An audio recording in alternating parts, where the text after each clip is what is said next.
Okay, so അപ്പോൾ നമ്മൾ ഇന്ന് എടുക്കാൻ പോകുന്ന ചാപ്റ്റർ പ്രോസസ് കോസ്റ്റിംഗ് ആണ് കേട്ടോ. BBAക്ക് പ്രോസസ് കോസ്റ്റിംഗ് എന്ന് പറഞ്ഞ ചാപ്റ്റർ ഉണ്ടല്ലോ അല്ലേ ഫിദ? എത്തിയിട്ടില്ല സാറേ.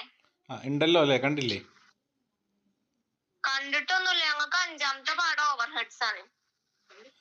അഞ്ചാമത്തെ ഓവർഹെഡ് ആണ് അത്, അവർക്കും നെക്സ്റ്റ് ഓവർഹെഡ് ആണ്. പ്രോസസ് കോസ്റ്റിംഗ് ഇൻഡെക്സിൽ ഉണ്ടോ നോക്കിയേ. ഉണ്ട്. ഓക്കെ, ബികോമിന് ഉണ്ട്, അതെനിക്കറിയാം. BBAക്ക് ഉണ്ട് പ്രോസസ് കോസ്റ്റിംഗ്. BBA ടെക്സ്റ്റ് ഉള്ളവർ ആരൊക്കെയാ? കേൾക്കുന്നുണ്ടല്ലോ. ചാപ്റ്റർ ആണ്. അപ്പോൾ ഒരു കാര്യം പറയാം മക്കളെ, ബികോമിനും BBAക്കും ഈ പ്രോസസ് കോസ്റ്റിംഗ് ഒരു essay ക്വസ്റ്റ്യൻ ആണ് വരിക. പ്രോബ്ലം essay ആണ് വരിക കേട്ടോ. ഓക്കെ ഓക്കെ അതിൽ എന്താണ് പ്രോസസ് കോസ്റ്റിംഗ്? പ്രോസസ് എന്ന് പറഞ്ഞാൽ തന്നെ എന്താണെന്നറിയോ? പ്രക്രിയ അല്ലേ?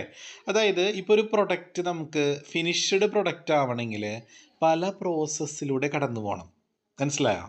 ഫസ്റ്റ് പ്രോസസ്സ്, സെക്കൻഡ് പ്രോസസ്സ്, അങ്ങനെ ഓരോ പ്രോസസ്സിലൂടെ കടത്തി വിട്ടാലാണ് ഫൈനലി നമുക്ക് എന്ത് കിട്ടുക? ഫൈനൽ റിസൾട്ടായിട്ട് നമുക്ക് ആ ഒരു പ്രൊഡക്റ്റ് കിട്ടുക. മനസ്സിലായോ? അപ്പോൾ ഈ ഓരോ പ്രോസസ്സിലും നമുക്കുണ്ടാകുന്ന കോസ്റ്റ് കണ്ടുപിടിക്കാൻ വേണ്ടി കോസ്റ്റിങ്ങിൽ ഉപയോഗിക്കുന്ന ഒരു ടെക്നിക്കാണ് പ്രോസസ് കോസ്റ്റിംഗ്. ക്ലിയർ ആയോ?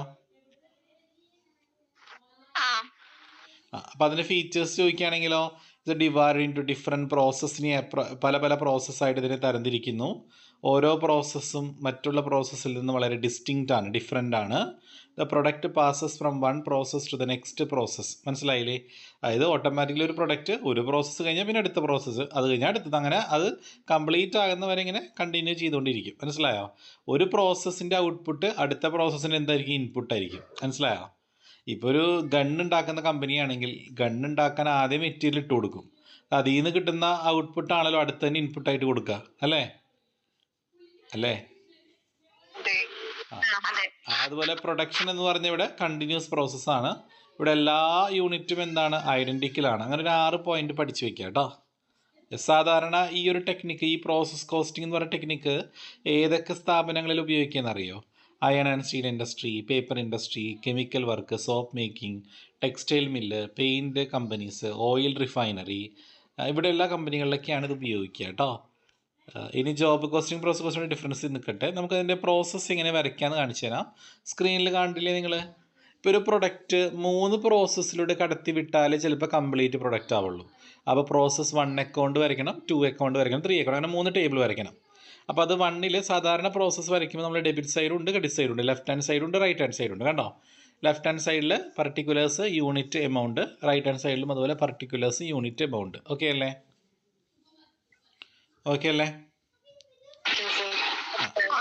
ഇനി ഡെബിറ്റ് സൈഡിൽ നമ്മൾ എക്സ്പെൻസുകൾ എഴുതാം. അതിപ്പോൾ എന്തൊക്കെ വരും? ഒരു പ്രൊഡക്റ്റ് ഉണ്ടാക്കാൻ നമുക്ക് എന്തൊക്കെ എക്സ്പെൻസ് വരും? ഡയറക്റ്റ് മെറ്റീരിയൽ വരും, മെറ്റീരിയൽ നമ്മൾ ഇട്ട് കൊടുക്കേണ്ടി വരും. വേജസ് വരും അല്ലേ? നമുക്ക് ലേബർമാർ, തൊഴിലാളികളുണ്ടെങ്കിൽ അവർക്ക് ലേബർ കൊടുക്കണം, വേജസ്. അതുപോലെ നമുക്ക് ഡയറക്റ്റ് എക്സ്പെൻസുകൾ വരും, അതുപോലെ ഇൻഡയറക്റ്റ് എക്സ്പെൻസുകൾ വരും, അതർ എക്സ്പെൻസ്, വേറെ എന്തെങ്കിലും എക്സ്പെൻസിന്, അതൊക്കെ നമ്മൾ ഡെബിറ്റ് സൈഡിൽ എഴുതാം. എന്നിട്ട് ആ കിട്ടുന്ന ഔട്ട്പുട്ട് നമ്മൾ എന്ത് ചെയ്യുക? അടുത്ത പ്രോസസ്സിലോട്ട് നമ്മൾ കാണിക്കണം. ക്രെഡിറ്റ് സൈഡിൽ നമ്മൾ നെക്സ്റ്റ് പ്രോസസ്സ്, അടുത്ത പ്രോസസ്സ് 2 ആണെങ്കിൽ പ്രോസസ്സ് 2 എന്ന് പറഞ്ഞ് എഴുതണം. ക്ലിയർ ആയോ? കത്തിയോ? യെസ്. ഞാനൊരു ക്വസ്റ്റ്യൻ കാണിച്ചു തരാം. A product passes through 3 distinct process to completion. എന്താ അതിൻ്റെ അർത്ഥം? ഒരു പ്രൊഡക്റ്റ് 3 പ്രോസസ്സിലൂടെ കടന്നു പോയാലേ അതെന്താവുള്ളൂ? കംപ്ലീറ്റ് ആവുള്ളൂ. 500 units are produced in the month of January 2020. 2020 ജനുവരി മാസത്തിൽ നമ്മൾ എത്ര യൂണിറ്റ് പ്രൊഡ്യൂസ് ചെയ്തിട്ടുണ്ട്? മൊത്തം 500 യൂണിറ്റ് പ്രൊഡ്യൂസ് ചെയ്തിട്ടുണ്ട്. ഓരോ പ്രോസസ്സിൻ്റെയും മെറ്റീരിയലും ലേബറൊക്കെ നമുക്ക് തന്നിട്ടുണ്ട്. Process 1, process 2, process 3. പ്രോസസ് 1ൻ്റെ ഡയറക്റ്റ് മെറ്റീരിയൽസ് എത്രയാണ്? 4400, 2000, 1600. ഡയറക്റ്റ് ലേബർ പ്രോസസ് 1ൻ്റെ 3000, പ്രോസസ് 2ന് 2500, പ്രോസസ് 3ന് 2000. ഓവർ ഹെഡ് എന്ന് പറയുന്നൊരു എക്സ്പെൻസ് ഉണ്ട് കേട്ടോ നമുക്കിതിനകത്ത്. ഓവർ ഹെഡ് എക്സ്പെൻസ് എത്രയാണ്? ടോട്ടലി 1500 ആണ്. അത് ടോട്ടലാണ് കേട്ടോ മക്കളെ. അതായത് എല്ലാത്തിനും കൂടി മൊത്തം, അതായത് 3 പ്രോസസ്സിന് കൂടി മൊത്തം ഓവർ ഹെഡ് എക്സ്പെൻസ് 1500 ആണ്. അത് നമ്മൾ എന്ത് ചെയ്യണം? Apportioned to the process on the basis of wages. അത് എന്തിൻ്റെ അടിസ്ഥാനത്തിൽ നമ്മൾ വീതിക്കണം എന്ന് പറഞ്ഞിട്ടുണ്ട് ക്വസ്റ്റ്യനിൽ? വേജസിന്റെ മറ്റൊരു പേര് പറഞ്ഞേ.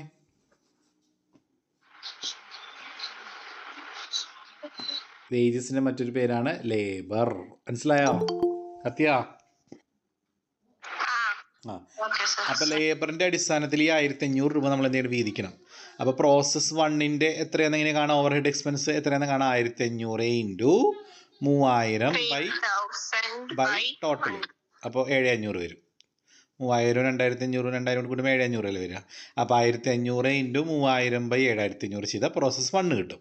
പ്രോസസ് 2 എങ്ങനെ കിട്ടുക? 1500 ഇൻറ്റു പറഞ്ഞോ 2500 ആ ബൈ ടോട്ടൽ ബൈ 7500. പ്രോസസ് 3 കാണാനായിട്ടോ 1500 ഇൻറ്റു 2000 ബൈ 7500. സിമ്പിൾ. ഇനി ഇവിടെ പറയുന്നുണ്ട് no work in progress process stock അങ്ങനെ ഒന്നുമില്ല. ബിഗിനിങ്ങിലോ ക്ലോസിങ്ങിലോ ഒന്നും വേറെ ഒന്നുമില്ല. Prepare process account. നമുക്ക് ആദ്യം പ്രോസസ് 1 വരയ്ക്കാം കേട്ടോ. പ്രോസസ് 1 അതിൻ്റെ നിങ്ങൾക്ക് അറിയാലോ യൂണിറ്റുകൾ ഇതൊക്കെ അറിയാലോ. Format particulars unit amount particulars unit amount. Okay അല്ലേ? സെറ്റ് അല്ലേ? നമുക്ക് ആദ്യം നമ്മുടെ ഫസ്റ്റ് എക്സ്പെൻസ് ഏതാ? ഫസ്റ്റ് എക്സ്പെൻസ് പ്രോസസ് 1 വരുന്ന ഫസ്റ്റ് എക്സ്പെൻസ് ഏതാ? ഡയറക്റ്റ് മെറ്റീരിയൽ എന്ന് പറഞ്ഞ് എഴുതുക. എമൗണ്ട് കോളത്തിൽ 4400 എഴുതുക. ഇത് 500 യൂണിറ്റ് ഉണ്ടാക്കാനാണ് ക്വസ്റ്റ്യനിൽ പറയുന്നുണ്ട്. ആ മാസം നമ്മൾ മൊത്തം എത്ര യൂണിറ്റ് ഉണ്ടാക്കിയേക്കണേ? 500 യൂണിറ്റ്. അപ്പം അതിനർത്ഥം 500 യൂണിറ്റ് പ്രൊഡക്റ്റ് ഉണ്ടാക്കാനാണ് നമുക്ക് 4400 രൂപ വന്നേക്കണേ. മനസ്സിലായോ? അപ്പോൾ ഒരു യൂണിറ്റിൻ്റെയോ പെർ യൂണിറ്റിന് എങ്ങനെ കാണാം? ഒരു യൂണിറ്റിന് എങ്ങനെ കാണാം?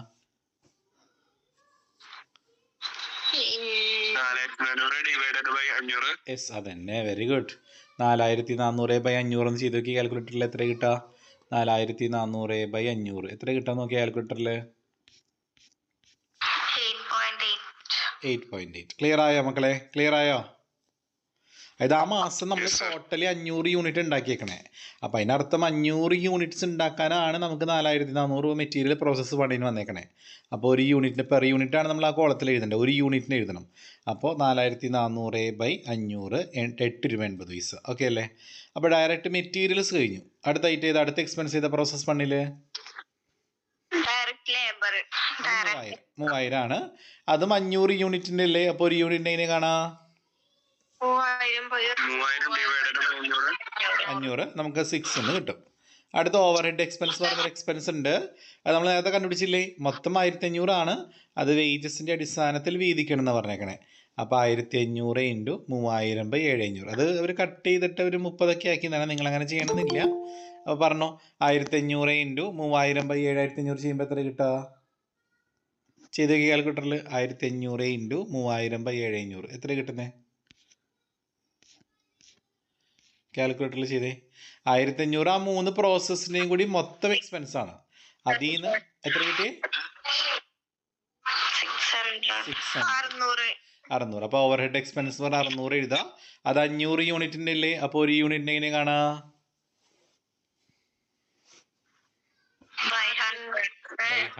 500 ചെയ്യുക. 1.20 കിട്ടി.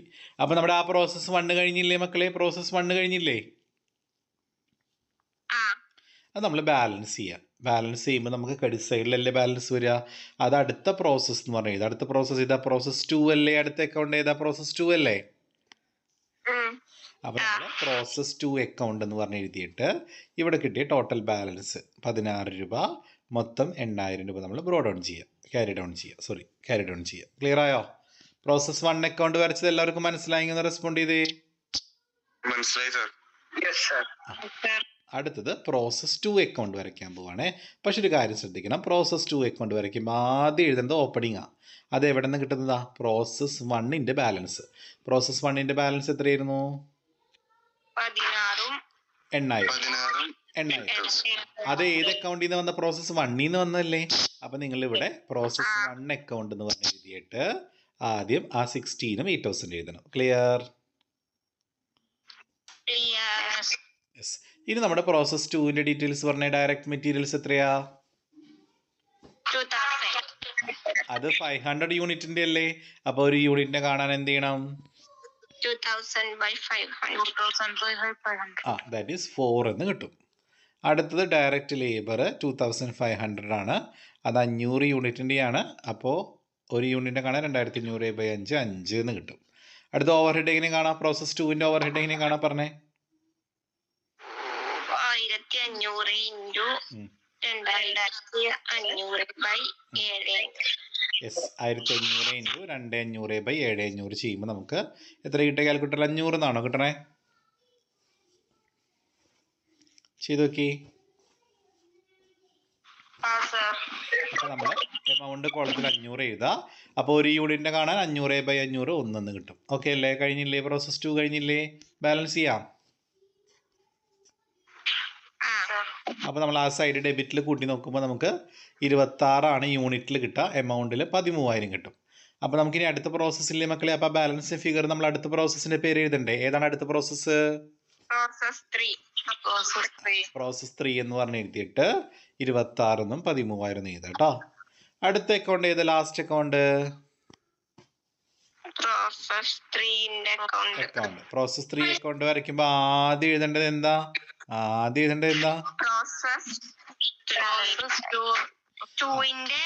ബാലൻസ്. അപ്പൊ പ്രോസസ് 2 എന്ന് പറഞ്ഞ് എഴുതിയിട്ട് അവിടെ കിട്ടിയ ബാലൻസ് 26ഉം 13,000 എഴുതാം. ഓക്കെ അല്ലേ? സെറ്റ് അല്ലേ എല്ലാവർക്കും? ഇനി നമുക്ക് തന്നിട്ടില്ല പ്രോസസ് 3യുടെ മെറ്റീരിയൽസ് എത്രയാ? ഡയറക്റ്റ് മെറ്റീരിയൽസ് എത്രയാ? 1600. അത് 500 യൂണിറ്റിന്റെ അല്ലേ? അപ്പൊ ഒരു യൂണിറ്റിനെ കാണാനോ? 1600/500 ചെയ്യാ. അപ്പൊ നമുക്ക് എത്ര കിട്ടാ? 3.20 എന്നാണ് നോക്കി. 1600/500 ചെയ്യുമ്പോ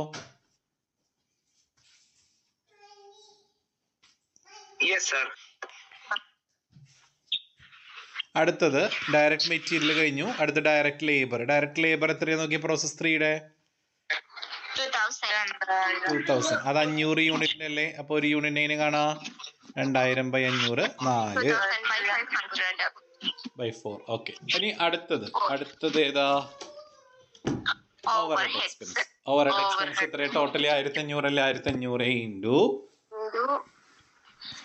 2000/700. Yes, very good. 2000/7,500 ചെയ്യാം. അപ്പം നമുക്ക് എന്ത് കിട്ടി? 400 എന്നാണ് കിട്ടണം. ചെയ്ത് നോക്കിയൊന്ന്. 400. അത് 500 യൂണിറ്റിന്റെ അല്ല. അപ്പോൾ ഒരു യൂണിറ്റിന് എങ്ങനെ കാണാം? 500. അപ്പോൾ 0.80 എന്ന് കിട്ടും.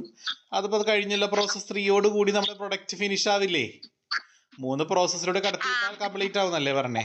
അപ്പൊ നമുക്ക് അവിടെ കിട്ടിയ ടോട്ടൽ എമൗണ്ട് ഇനി അടുത്ത പ്രോസസ്സിലേക്ക് പോവാനില്ലല്ലോ. അപ്പൊ നമ്മൾ എന്തെന്ന് പറയുന്നത്? ബാലൻസിങ് ഫിഗർ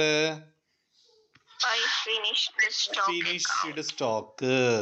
അപ്പൊ കിട്ടിയ ടോട്ടൽ എമൗണ്ട് നമ്മൾ 34,17,000 രൂപ ഫിനിഷ്ഡ് സ്റ്റോക്ക് എന്ന് പറഞ്ഞ് എഴുതണം. സെറ്റായോ എല്ലാവർക്കും? യെസ്. ഇത് സിമ്പിൾ ആയിട്ടുള്ള ഒരു പ്രോബ്ലം ആണ്. ഇതൊരു ബേസിക് കിട്ടാൻ വേണ്ടിയിട്ടുള്ള ഒരു പ്രോബ്ലം ആണ് കേട്ടോ. 500 യൂണിറ്റ് മൊത്തം ഒരു മാസം പ്രൊഡ്യൂസ് ചെയ്ത് 500 യൂണിറ്റ്. അപ്പം നിങ്ങൾക്ക് ഒരു ബേസിക് ഐഡിയ കിട്ടിയോ? ഇനി ഈ പ്രോസസ് അക്കൗണ്ട് വരയ്ക്കുമ്പോൾ നമുക്ക് നോർമൽ ലോസ് വരാം. എപ്പോഴും നമുക്കൊരു പ്രൊഡക്റ്റ് ഉണ്ടാക്കണമെങ്കിൽ നമ്മൾ കൊടുക്കുന്ന അതേ മെറ്റീരിയൽ അളവിൽ തന്നെ പ്രൊഡക്റ്റ് കിട്ടണമെന്നില്ല. നമുക്ക് നഷ്ടം വരാം. ഇപ്പം നമ്മളൊരു പിണ്ണാക്ക്, നമ്മൾ ഈ പിണ്ണാക്ക് കേട്ടിട്ടില്ലേ? നിങ്ങൾ എങ്ങനെയാണ് പിണ്ണാക്ക് ഉണ്ടാവണേ?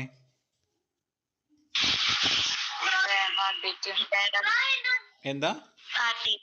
നാളികേരം ഉണക്കിയിട്ട് ആട്ടും അല്ലേ?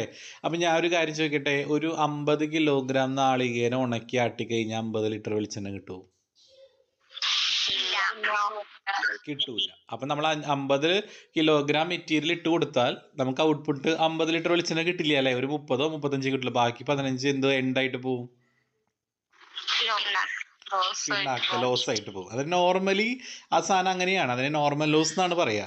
അപ്പോൾ അതിൻ്റെ പ്രോബ്ലം വരും. അത് നമുക്ക് അടുത്ത ക്ലാസ്സിൽ എടുക്കാം. ഞാൻ അപ്പോൾ ഇത് ഇത്ര എടുക്കണുള്ള ഒരു ബേസിക് കിട്ടാൻ പിന്നെ എനിക്ക് നല്ലതായിട്ട് തലവേദനയുണ്ട്. അപ്പോൾ അതുകൊണ്ട് ഞാൻ ഈ ഒരു ബേസിക് ആയിട്ടുള്ള പ്രോബ്ലംസ് മാത്രമേ എടുക്കുന്നുള്ളൂ കേട്ടോ ഇന്ന്. ഓക്കെ അല്ലേ? നോർമൽ ലോസിൻ്റെ ക്വസ്റ്റ്യൻ അടുത്ത ക്ലാസ്സിൽ എടുക്കാം കേട്ടോ. ഓക്കെ. അതാണ് എസ് എ കൂടുതലും വരാം കേട്ടോ. അതാണ് എടുക്കാൻ പോണ ടോപ്പിക്കാണ് എസ് എ ആയിട്ട് വരാം കേട്ടോ കൂടുതലും. ഓക്കെ. ഓക്കെ. ശരി.